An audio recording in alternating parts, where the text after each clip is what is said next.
Why would anyone want to risk his life traveling illegally? Why don't people travel by appropriate means? Every day, we hear stories of people who travel by road on desert and never come back. They face death. Others who travel by stowaway are thrown into the sea, while those who travel by fake visas get arrested at the airport. This documentary, The Dangerous Danger, exposes the scary realities of illegal migration. The Ghana Immigration Service has over the years prevented illegal migration by road, by air and by sea. Despite their efforts, some Ghanaian youth still risk their life by the desert. Traveling still rages on despite the Libyan situation.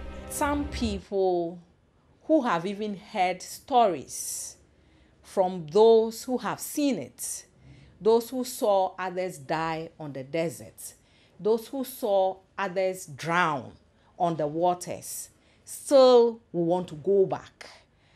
When I would say Libya was burning during the uprising, and a lot of them had to come back, there was a program in an area, in a migration-prone area, and I was surprised to hear that people were still reorganizing, re-strategizing to go back to Libya. Here we chanced on some young boys who are desperately in search of greener pastures. Early this morning, they packed their bags with gari, bread and sugar. Bottled water is always handy.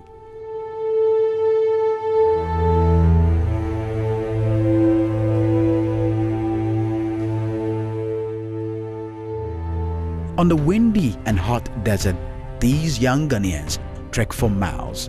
On such journeys, just a thirst for water and extensive heat can kill. They run out of water. Luckily, they found a dugout with enough to drink.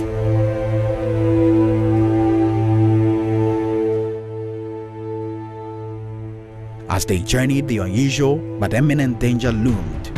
One of their colleagues could not continue the journey anymore. He died out of extensive heat and tiredness. On the desert, humans do not bury, but the sun does the work.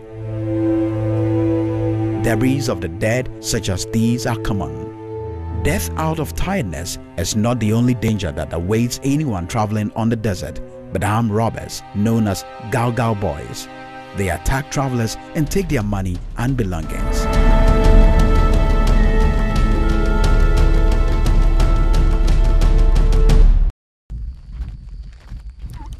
My name is Opoku Ernest Mbawen.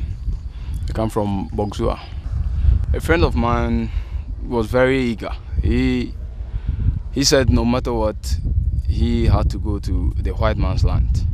And me being his friend, he also was telling me that I should try and let's go. Even if I couldn't help myself financially, he would do it for me. We started this journey from Ghana here, Opoku to be precise, to Gabon, and through these long vehicles, we sat on top with the goose like that, and we got to Gabon, and there we had someone that we call chief. All those that go to Libya, they will go and then they will stay with that person, and he will be organizing. You will have some monies you pay to keep you there, and you pay again for directions. We go in badges. Yeah, badge 1 will go. So we were badge 3, 8 Ghanaians and then 4 Nigerians. But there were so many people I couldn't know where they were coming from. It got to a time that I didn't see 4 of them, but I could not stand to say are they Ghanaians or Nigerians. I couldn't stand, but the closest person with me also survived with me. So I nearly got to Spain. But it was we were deported just from the water. They came with helicopters and jet fighters came, and the helicopters stood. They fed us. They gave us food and everything. We were even praying that they should come and get us and bring us back. It was better than dying. My life is very good in Boko. I thank God for letting me live this way, because I still work, do the electrical works, and I get work to do. So. Two brothers from the Bunahafu region have been in Accra for some time now. They came to seek for greener pastures, but since their arrival, they have never found one. Kwaku and Jojo nurture plans to travel outside the country. Kwaku. Bema, tell me my bro. Yes, Life with my bro. Nothing might happen. No, brother, I'm tired for this life, man. She ain't close to her, brother. My name is Opoku. I don't pay crash it. You be the white, massa. Bema, you want me to say, the business car, it be a fee. Massa, scan your fee. Scan your fee. And not in Uncle School, no man. We are school dropout. You don't know. Scan your fee. She cast ne fear man for sky fee. Massa. Of course. Massa, ebey. Me of them, ya them, ebey. Yes. Very sure. Ebey. Then ebey bit my Massa. For the past 1 month in my general house, we have to travel. Yambogaya, into Kwai Massa. Massa. That's the best solution for now. Who can go into no Oscar?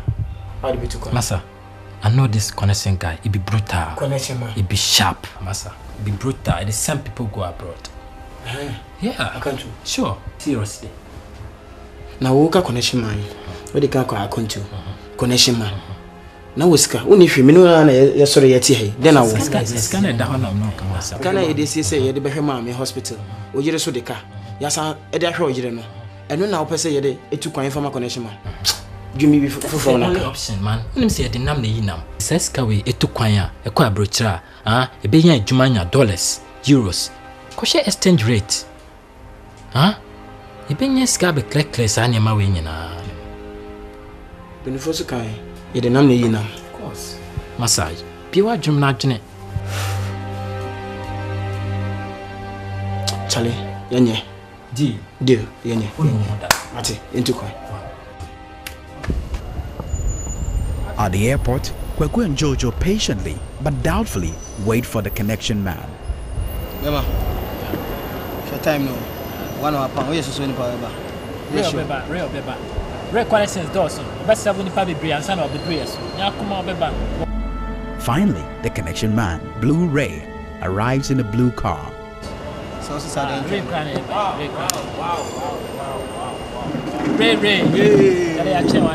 I'm for. They paid Blue Ray 10,000 Ghana cedis for visa and air ticket. Connection man set traveling date. This is on Saturday. Into the Benny Betunka. This is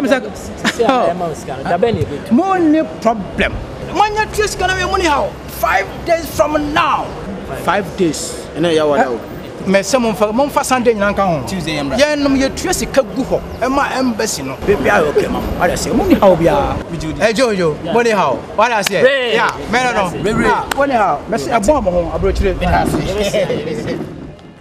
And at the airport, Blue Ray leads his unsuspecting immigrants to the last point before the immigration checkpoint. Patiently, Kwaku and Jojo followed the queue into the immigration checkpoint.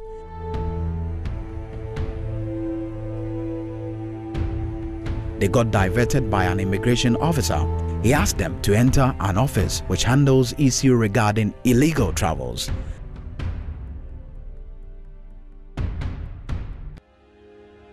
An officer checked the validity of their document. First, your visa, I don't think you appeared in the embassy or so. Sir, we pay a lot of money to him. He said he's going to send officer, I see Blue Ray, me make a trip. Baby, also be any no hasi. Okay. This officer led them to the immigration document fraud office. No, stand there.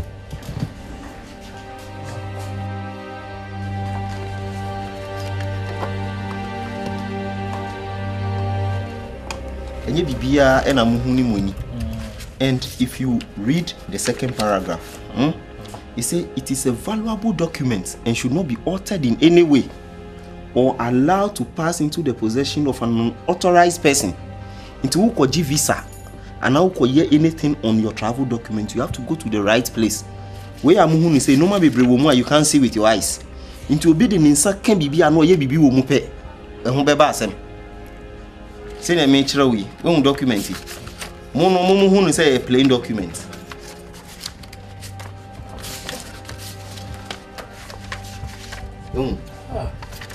You see it? Okay, see. Who's a picture wa? Yeah. Adan. Sahara mo passport niti. Into the bibi can. We see. You see? What's the number niti no? Okay, mum got nasi. After the examining of your documents, you are under investigation. For one, suspected counterfeit documents, illegal acquisition of visa, who passport no crash and you're altered. Your alter passport. Into the net you have to condition your mind according to your moon to plan. Okay, yes, we don't do that standard. Kwaku and Jojo lost their money to Blu-ray and also got busted for traveling with fake documents.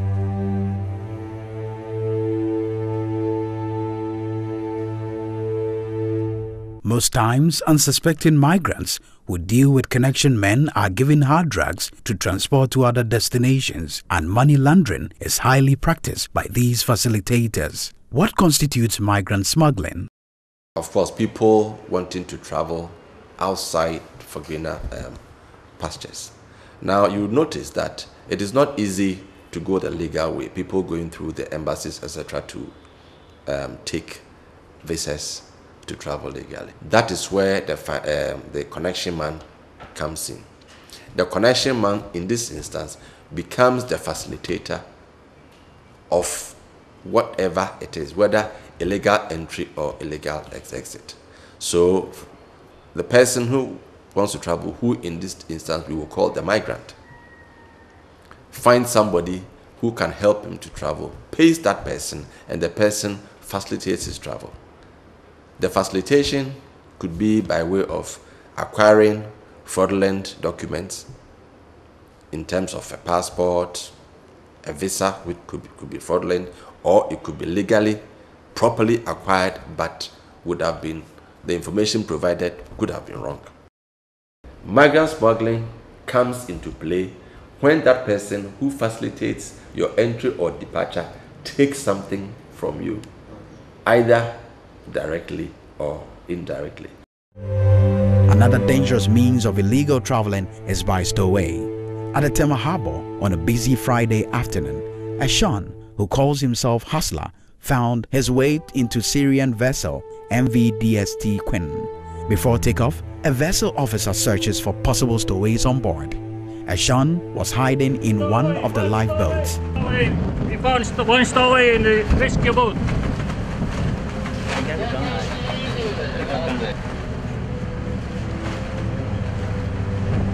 You alone? Yes. Only one? Yes. Come out, come out. Come out, please. He was handed over to the immigration officials at the harbor. Send police station for prosecution. Yes, sir. Do that. Yes, sir.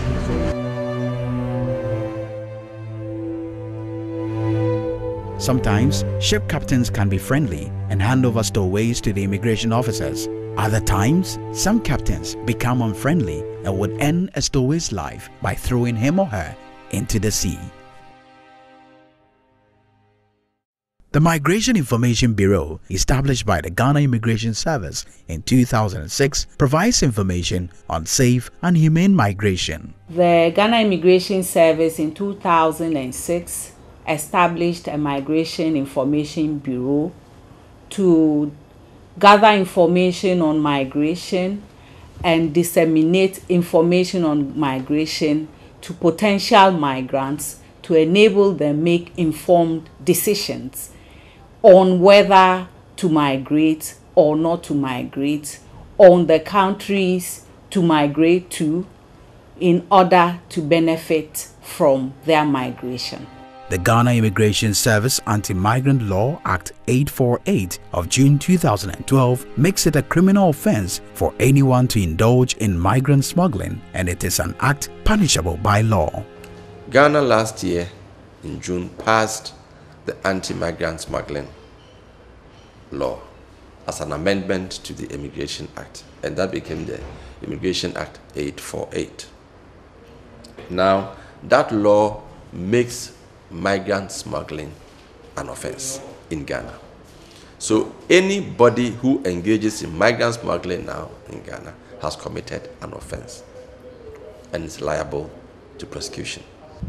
There's a fine and there's imprisonment, or a combination of the two.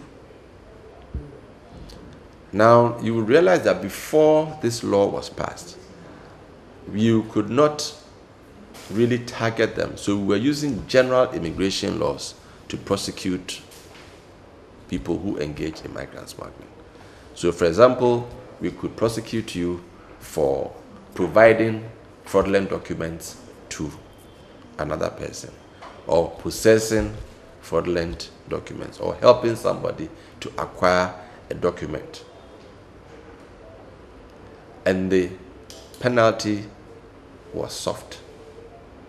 You could not, the law gave a maximum imprisonment of 2 years and a fine which was very minimal.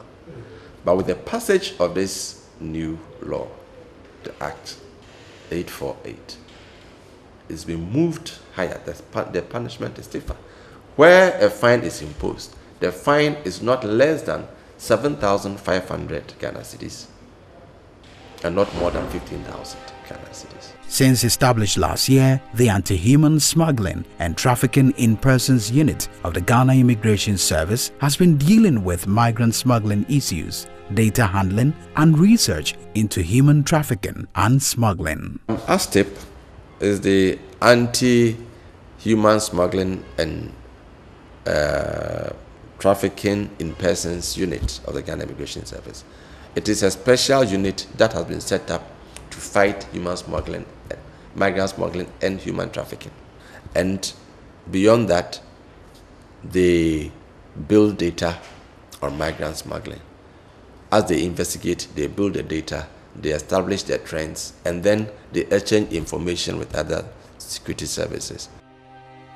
There are many economic opportunities existing in Ghana, yet the youth will still want to travel in search of greener pastures.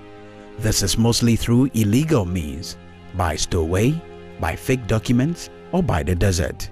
Despite the challenges people face embarking on such journeys, many still dare the harsh realities.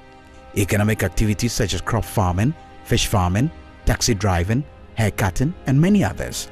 The Ghana Immigration Service has identified some viable areas the youth can take advantage of to equally provide the kind of greener pastures they seek abroad which never exist. Well, I think interventions have to be looked at from the holistic approach. Our duty is to ensure that people do not travel illegally. Not that they shouldn't travel, you can travel, but should travel through the legal means. And so if people want to travel illegally, we try to prevent them. But the root causes of illegal migration basically is because of the fact that there are other factors, the environmental factors, the agenda factors, etc. But economic factors predominate. So basically what has to be done is that as a country, we need to ensure that we try to reduce the root causes, which is the economic factor. And there will be no need for people to use any means at all to travel abroad. Due to the economic recession in Europe and America, living conditions in these areas have declined to its lowest as indigenes even struggle to get jobs in their own homeland. Poverty levels in parts of the United States have declined to a high rate of 15%, while according to the US 2008 census, 13 million children live in poverty. 9.7% of the US elderly also live in poverty. The harsh economic conditions prevailing in these countries are not conducive for Ghanaian migrants. Jobs for immigrants are now competed for by indigenous whites. When they go abroad and they're in a country illegally or irregularly, they can easily be exploited and they're not protected. Often they're living underground. They can't really hold down a job legally. It's extremely expensive to live there. I think many people think that, if they can earn more money, it'll be easy to live. I know doctors that take jobs as cleaners. It's not an easy life. If you don't have any papers to work, it's not easy at all. Many employers won't take the risk of hiring someone because they're responsible and they could, under the law, and they could be in a lot of trouble. So often the migrants are taking menial work. Irregular migrants are taking menial work that often doesn't fit with their skills if they're able to get a job, and they're often working underground. In American cities like Wisconsin, Mississippi, Arkansas, and even Los Angeles, the struggle for jobs is becoming fierce every day. In Chicago, people have to line up till late night just to receive an application form to apply for a job. In Europe, there are already 800,000 people unemployed, while the Belgian Ford at Genk will be laying off 4,500 workers. Accordingly, the Institute of Public Research in the United Kingdom by the end of 2013 says there will be over 1 million unemployed in Europe, mostly made of youth, implying Ghanaian migrants will have to struggle with these indigenous 100,000 to find a job.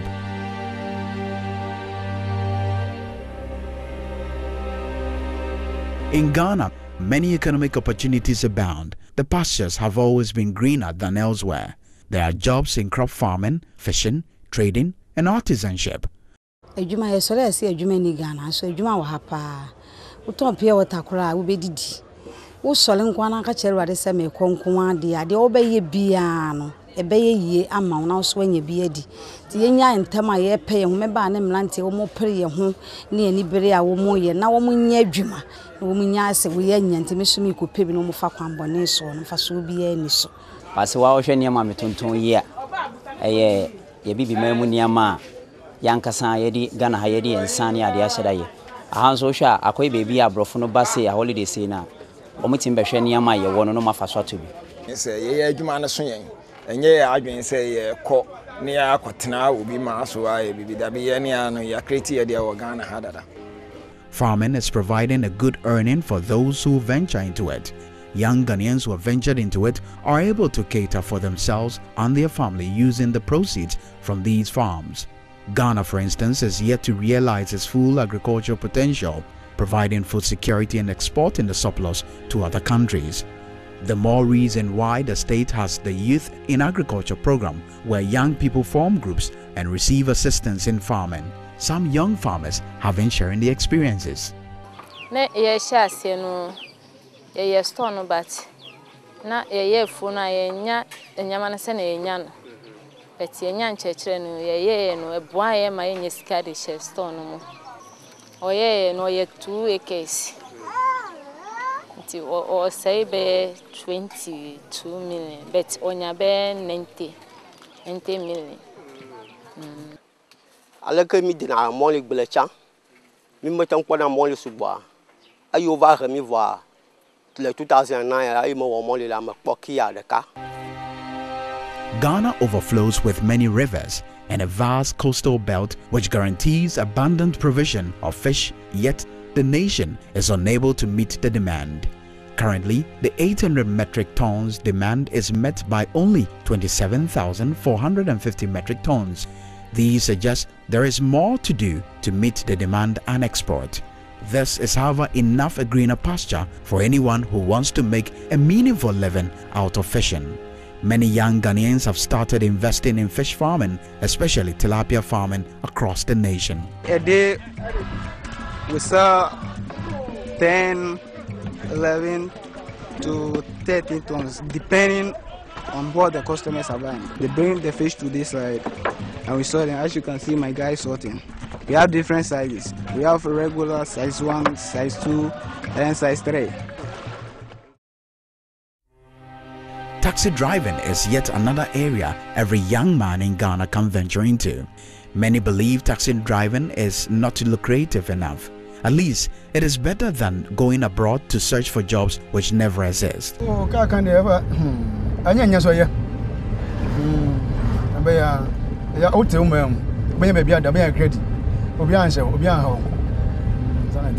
There are more taxi drivers in Ghana who have the zeal to survive on the job. At least they have vision of building or even buying a piece of land. There are several other business ventures the youth can venture into which are greener than the non-existent greener pastures in Europe, China, America, Japan, and the so-called developed countries, Ghanaians are the only ones who can develop Ghana. For information on safe ways to migrate, foreigners breaching immigration laws, and cases of human smuggling and trafficking, call the Migration Information Bureau on the following numbers: 0302 674 125 and 0307 010 058.